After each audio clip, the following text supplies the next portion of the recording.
Mesdames et messieurs, l'atterrissage à l'aéroport de Nice-Côte d'Azur est prévu avec le retard habituel. Sur votre gauche, vous pouvez apercevoir l'embouchure du Var, où les pêcheurs locaux se livrent à une coutume très ancienne, la pêche à la mouche en mer.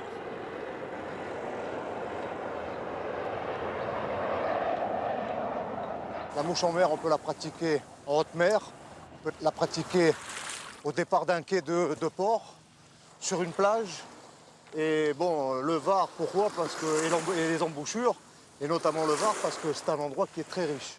Il faut savoir que le Var, il y a une réserve animale, là, animalière derrière. Il est strictement interdit. Ce que certaines personnes peuvent se permettre de faire, nous, en tant que vrais pêcheurs, on ne le fait pas, quoi. En un demi-siècle, cette banlieue rurale de Nice est devenue un univers de béton, et cette urbanisation intensive a rendu le fleuve presque inaccessible. Le Var est accessible sur le Haut-Var, sur le Moyen Var, mais lorsque vous arrivez dans le secteur de Nice jusqu'à Carrosse, le Var est quasiment inaccessible, je dirais, pour les pêcheurs. Actuellement, le Var est bétonné. Le Var a des seuils qui ne sont même pas des seuils, mais qui sont de véritables barrages, qui posent des problèmes au niveau des inondations. Parce qu'il faut quand même savoir que derrière, il y a l'aéroport, deuxième aéroport international. Hein. Et nous avons également le Cap 3000, qui est une zone importante commerciale. Donc tout cela, il y a un risque énorme. Et je redis, il y a la nappe phréatique. On alimente 400 000 personnes, 400 000 habitants sont alimentés par cette nappe phréatique qui baisse, on le sait. Les nappes phréatiques ont tendance à baisser. Alors si en plus un jour elle est polluée, c'est-à-dire qu'on pourra boire de l'eau potable du robinet, autrement qu'avec de l'eau de Javel et en mettant en outrance ou d'autres produits chimiques, mais ce sera une véritable catastrophe. Quelques dizaines de kilomètres en amont, la moyenne vallée du Var a su se préserver des aménagements anarchiques du littoral.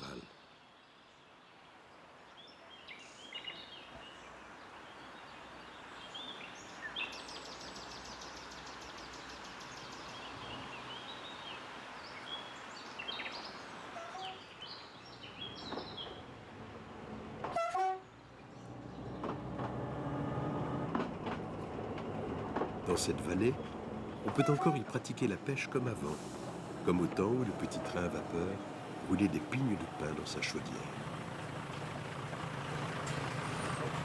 Le Var, c'est d'abord pratiqué à la pêche à pied.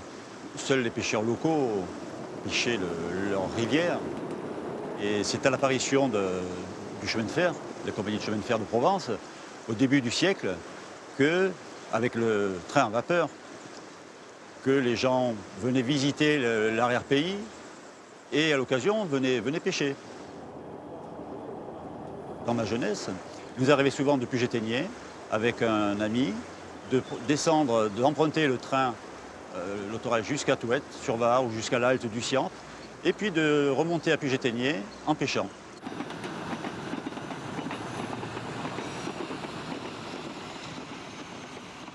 Très longtemps, les habitants ont craint le Var, cherchant à vivre à l'abri de ces inondations et de ces marais. Villars, Touette-sur-Var ont ainsi cherché refuge à mi-pente.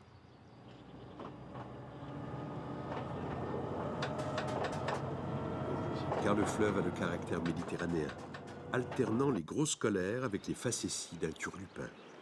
Et les pêcheurs locaux savent bien que dans son grand lit majeur, le Var ne tient pas en place. Il n'est jamais à la même place. Bon, aujourd'hui, il est comme ci. Vous allez revenir dans 6 mois, vous allez le trouver sur notre rive. Toujours pareil, parce qu'il a des... Étant donné que vous voyez l'espace du lit majeur, il y a des endroits où il fait plus de 100 mètres de large. Et autant au mois de novembre, mettons pour les pluies de novembre, les grosses pluies de novembre avec la neige à l'altitude, eh ben là, le Var prend toute la place du lit majeur, tout, de bord à bord. Et là, suivant après donc, les courants, hop, il change de configuration. Donc un tracé qui 6 mois auparavant était sur la rive droite, va se retrouver sur rive gauche, et ainsi de suite. Un méandre qui n'était pas avant va se retrouver quelques temps plus tard. Un rocher qui était à fleur d'eau va se retrouver avec une fosse creusée dessous de 50 à 60 cm. Donc ça change perpétuellement. Moi, je pêche au toc traditionnel, c'est-à-dire un peu la pêche de tous nos anciens, quoi, ici, traditionnelle de tous les vallons, de tous nos parcours de pêche, quoi. Une bobine de moulinet Disons, on peut partir sur le 18 centièmes, ça ne dérange pas. Un bas de ligne, on peut descendre jusqu'à un 14 centièmes. Un hameçon un peu conséquent parce que bon, c'est relativement plus facile pour décrocher un poisson que l'on veut rejeter à l'eau, une petite truitelle ou n'importe quoi. Une cendrée de 4, 5, 6 plombs. Et un petit rioletto, donc un petit repère. Là, je l'ai choisi orange parce que bon, il devrait bien se voir par rapport à la couleur de l'eau. Et puis souvent, là, donc, ce qui permet aussi ce montage, c'est que quand on veut pêcher à meuton dans des trous relativement calmes, avec beaucoup de profondeur, et si on pourrait, dans ces cas-là, peut-être trouver une truite entre deux eaux, alors dans ce cas-là, je monte un petit bouchon qui a un ressort, ça fait qu'il me permet de ne pas couper ma ligne, et je le fais coulisser à la hauteur que je veux, et donc après je l'enlève comme je l'ai mis.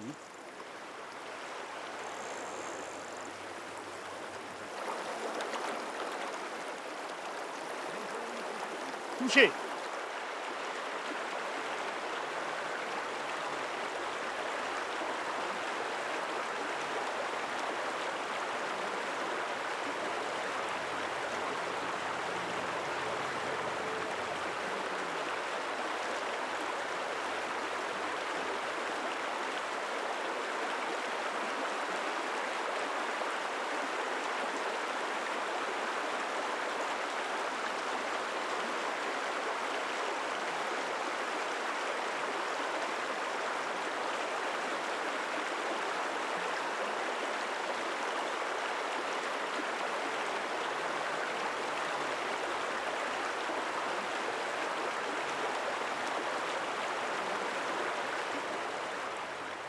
La truite est présente sur pratiquement tout l'ensemble du cours d'eau.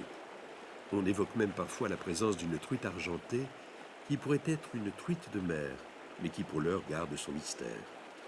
Dans cette partie du Var, à égale distance de la source et de la mer, toutes les autres espèces du département sont présentes, de l'anguille au barbeau méridional, en passant par le chevenne et le blajon.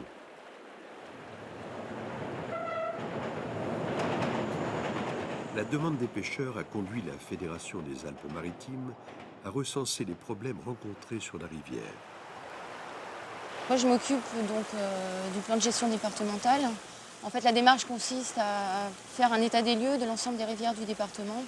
Donc, voir dans quel état sont les peuplements piscicoles. Donc, par exemple, si les poissons font leur reproduction, si l'éclosion se passe bien, s'il y a une croissance normale. Et si ça ne se passe pas bien, voir pourquoi ça ne se passe pas bien. Après, c'est à la fédération en fait, de choisir les actions qu'elle va vouloir mettre en place avec les associations. Donc, si elle veut faire une gestion patrimoniale sur les secteurs conformes, si elle continue à faire une gestion halieutique, donc où on continue à adapter en fait, la ressource à la pression de pêche. Pour le plan de gestion, on prend le réseau hydrographique du département. On doit avoir à peu près 1500 km de rivières qui coulent toute l'année, parce qu'il y a d'autres vallons qui sont secs l'été. Donc ces 1500 km de rivières vont être découpées en 3 parties. La première partie, qu'on appelle la gestion patrimoniale, ce sont les tronçons de rivières où, en définitive, on ne fera plus d'alvinage. On observera les pêcheurs passeront sur ces rivières et la reproduction, au lieu qu'elle soit artificielle, se fera d'une manière tout à fait naturelle. C'est-à-dire que la nature, on le sait tous, la nature fait mieux les choses que l'homme. Une autre partie qui sera une gestion, c'est des tronçons, des contextes. Techniquement, on appelle ça des contextes. Les contextes qui sont dégradés, c'est-à-dire que il faut faire un petit peu de travaux, il faut recréer les zones de frayère, recréer des habitats. Et puis la troisième partie, les parties où on ne peut plus rien faire, où il y a de fortes éclusiers, où il y a des ouvrages hydroélectriques importants, où il y a des pollutions importantes qu'on n'arrive pas à maîtriser. Donc là, si vous voulez, on aura plutôt tendance à faire un apport de poissons. Parmi les habitants de la rivière, le blajon est de ceux qui gagnent à être connus. Donc il y a le blajon, effectivement, qu'on retrouve dans le sud de la France et le nord de l'Italie. Ici, donc, son petit nom local, c'est soufi. On le reconnaît assez facilement, puisqu'en fait, c'est un poisson qui est en général pas très très grand, qui est marqué au niveau de sa ligne latérale par un petit trait jaune. Elle est souvent jaune-orangé. Et au-dessus, on repère souvent une bande violette qui va donc de l'opercule jusqu'à la queue. On pourrait éventuellement le confondre avec la blette. C'est le long du Var que le rail fait son apparition en 1845.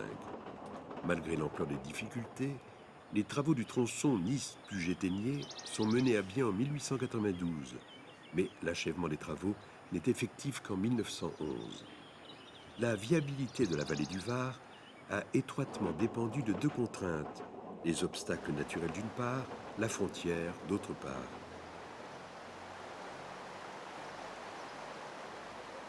La citadelle d'Entrevaux, fortifiée par Vauban, garde les traces du rattachement du comté de Nice à la France en 1860. Ce rattachement chaotique est à l'origine d'une célèbre anomalie.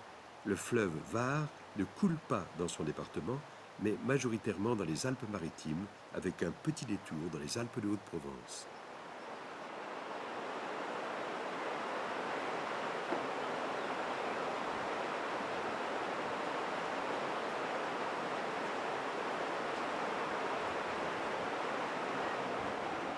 Mais les découpages politiques d'un fleuve ne changent pas son caractère. Le Var est fils de la montagne et se charge de le rappeler aux pauvres pêcheurs. Qu'un orage éclate plus haut dans la montagne et en aval, sur plus de 50 km, les eaux du fleuve se chargent de marne. Et quand le Var devient noir, ce sont les moucheurs qui sont marrons. On a la chance d'avoir de nombreux tributaires qui, eux, sont parfaitement clairs et sur lesquels la technique de pêche est moins académique.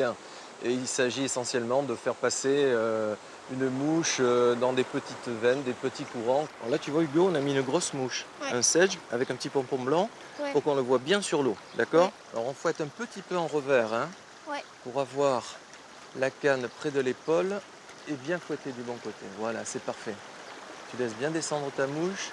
Et comme c'est un sedge, tu peux même le faire un peu sautiller, tu vois. Tu fais un petit peu sautiller sur l'eau, ça peut parfois exciter un poisson. Regarde bien. Là, tu la vois, elle est juste dans le remous et elle vient vers nous. Bon, rien n'est monté, on recommence. Allez, on essaye la dernière fois. Ça y est, c'est bon. Regarde comme elle tire. Prends la canne, prends la canne. Allez, et tu ramènes la soie. On l'amène tout doucement au bord et va la chercher maintenant. Et tu vas la décrocher. Tu vois comme elle est belle? Et on va lui rendre sa liberté, d'accord? Allez, viens. Viens. Tiens bien la canne. Tiens bien la canne. Allez, tu tiens la canne. Tu veux la décrocher? Je sais pas. Tu sais pas? Non, il faut la décrocher. Il faut lui rendre la vie maintenant. D'accord? Allez, vas-y. Tout doucement. Voilà. Comme ça. Tu tires un petit coup sec sur la mouche, voilà, et tu remets la truite, la tête face au courant, dans l'autre sens, comme ça. Et si elle repart, tu la... Et pour sa deuxième leçon, le jeune moucheur aura peut-être le droit d'essayer une mouche miracle. L'oligo, c'est une éphémère qui est spécifique au fleuve du Var. Les gens l'appellent dans le coin la manne blanche, quoi. C'est une mouche que l'on trouve en général dans la Durance, dans le Rhône et notamment sur le Var. Et c'est une mouche qui éclot pendant les chaudes périodes d'été, le soir, très tard. En gros, il y a deux imitations d'oligo. Il y a l'imitation du subimago, donc de l'insecte qui n'est pas parfait, qui tend à dériver lorsqu'il se développe sur l'eau. Donc là, il est très vulnérable. Et il y a les imitations d'imago, donc d'insectes parfaits. La femelle qui pond sur l'eau, la femelle qui va mourir sur l'eau. Donc la femelle qui est chargée d'œufs encore. Et les œufs sont un petit peu orange. On peut voir ici des imitations donc, de ces femelles. Et également des imitations phosphorescentes qu'on a mis au point pour pêcher sur le coup du soir. Vraiment à la tombée de la nuit pour repérer son leurre. Après avoir fait la route ensemble, le petit train et le fleuve se séparent au pont de Guédan. L'un conduit ses voyageurs vers Digne, l'autre se tourne vers le bout du monde. À l'entrée des gorges de schiste rouge de Daluy, une tête de femme, taillée dans la roche, accueille le visiteur depuis la fin de l'ère tertiaire. Les tunnels étroits qui percent la montagne sont les vestiges d'une ligne de tramway qui désenclavait la vallée au début du siècle.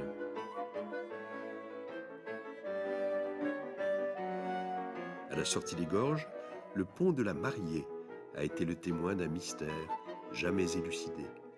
C'était le 31 juillet 1927. C'est un couple qui est venu en voyage de noces, soi-disant.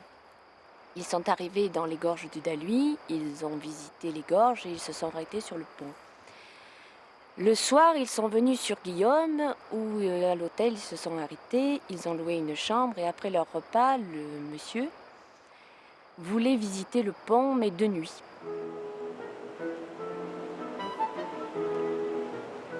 Donc ils se sont approchés de ce pont et la dame, soi-disant, aurait glissé.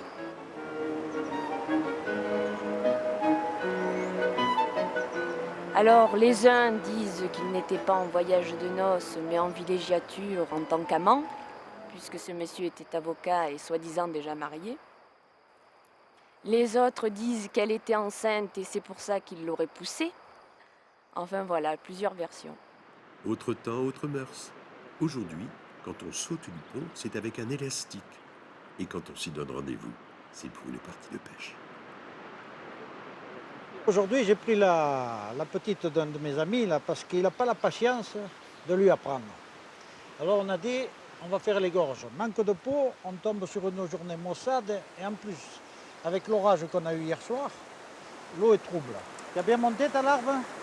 Bon, alors donne du fil, tu pêches un peu dans le courant et tu laisses aller. Ton appât là derrière ce bloc là, tu vois?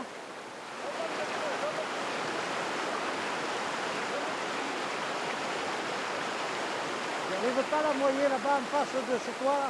Hein? En face là-bas, tu ne peux pas la noyer? Donne un coup, tu envoies là-bas, contre le bloc là-bas. Vas-y, vas-y. Attention. C'est bon? Moi, je pêche, disons, au pif. La truite se tient derrière cette pierre, je la sens qu'elle est là. Et la petite, avec moi, elle m'écoute et on va prendre du poisson.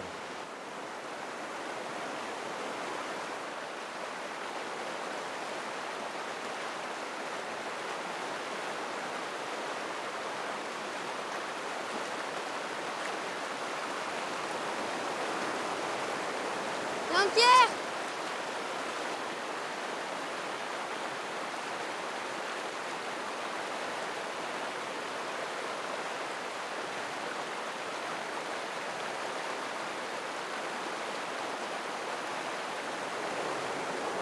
Jean-Pierre! Attends, tire vers moi, viens. C'est ok. C'est ok, là. Voilà. Viens voir ici. Alors, pour la décrocher, casse-lui la tête comme ça, là. Ouais. Ok. Voilà. Tu as vu la truite que tu as? Oh, champion, hein. 300 grammes, hein. Tu diras à ton père 500 grammes et 50 cm.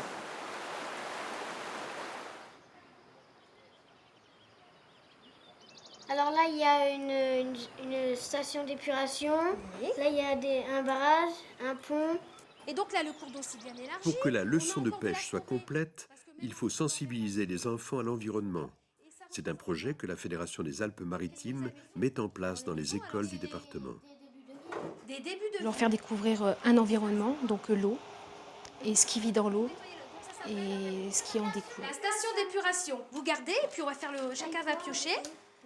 Ils doivent resituer donc, ces petits animaux par rapport à leur environnement. Par exemple, la truite farine ne vit pas vers la mer, elle vit en montagne.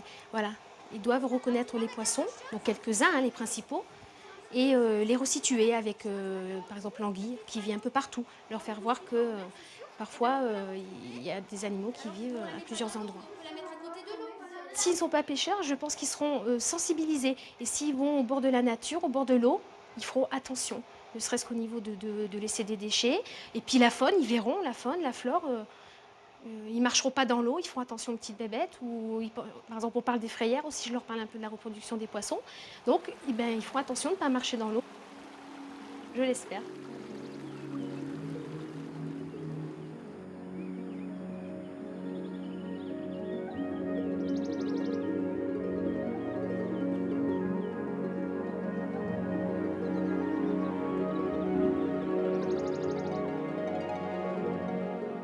Isolée une grande partie de l'année, la vallée d'Entrône est la plus lointaine et la plus secrète des Alpes-Maritimes. C'est ici, à 1800 mètres, que le Var prend sa source aux portes du Mercantour. C'est un site de haute montagne qui est assez bien préservé, mais qui a quand même été un petit peu défiguré, entre guillemets, par l'action de l'homme, au niveau de la route, au niveau des lignes électriques. Et ça a été l'action du parc national du Mercantour, en accord avec la municipalité d'Entronnes, d'essayer de restaurer un petit peu le site. Alors pour cela, nous avons supprimé toute une ligne électrique qui traversait le grand champ derrière moi. Et à la fois, cette source du Var qui était devenue un petit peu une carrière sauvage, où les gens venaient extraire des matériaux, nous avons essayé de le restaurer en replantant des arbustes et en mettant une petite signalétique, passerelle et un petit caillebotier en bois qui évite surtout aux gens de piétiner ces zones humides qui sont des zones très sensibles.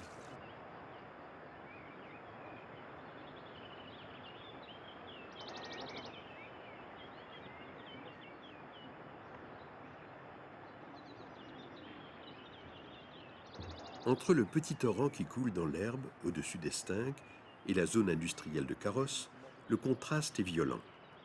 La création d'un SAGE, schéma d'aménagement et de gestion des eaux, concerne cette basse vallée du Var. Souhaitons que ces résultats soient à la hauteur de ses initiales.